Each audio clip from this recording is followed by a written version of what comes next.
guys, good evening, welcome to my short vlog. Bali, katatas ko ng kumain, so magpapahinga lang ng konti bago matulog. So guys, kung napapansin nyo, yung mukha ko medyo maputi siya.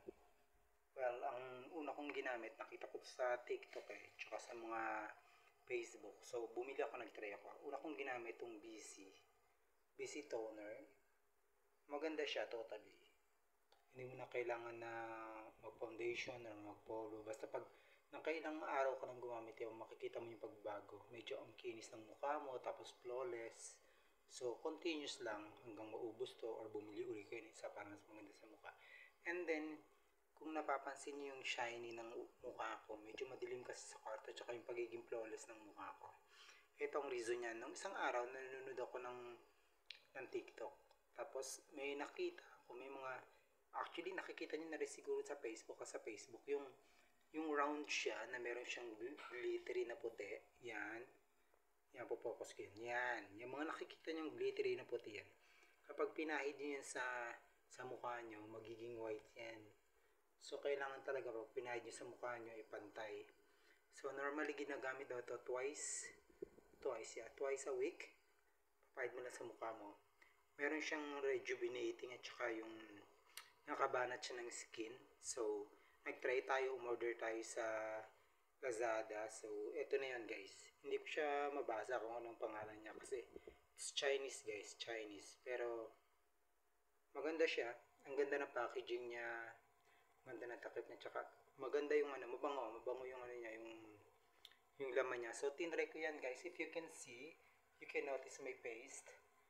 Medyo flawless siya, yung color niya, depende kung paano mo siya i-apply tsaka kung paano mo siya i-spread sa mukha mo. So, naglagay ako ngayon bago matulog para bukas mabanlawan, tapos gagamit ulit ako ng BC toner bago magtrabaho. Ganyan ang ugali ko, siguro nakaka 5 or 4 times akong gumamit nito. So, maganda talaga siya sa mukha. So, after a few days talaga makikita mo na agad yung improvements. Bali, papakita ko sa inyo guys yung itsura ng sinasabi kong cream na may mga white siya sa loob. So, ito yung niya.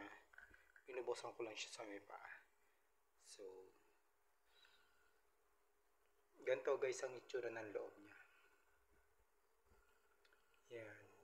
So, kung makikita niyo yung white, yan ang nag-spread ng skin para pumuti. I think, yeah. So, ganito lang siyang kaliit. Around 70 pesos kaya tayo nabili through Lazada.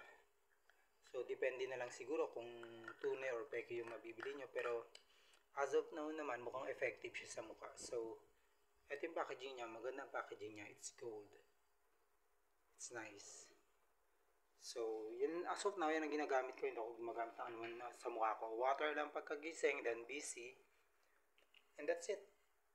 So, yun guys, share to advice bago, kailangan legit yung bibilan nyo. So, try nyo din bumili guys. It's not expensive, pero I think it's good to the skin. So, yun lang guys. Have a blessed day. Please subscribe to my channel para dumami naman yung subscriber ko. Para in the end, pag dumami na, makakatulong din tayo. So, God bless guys. Please subscribe to my channel.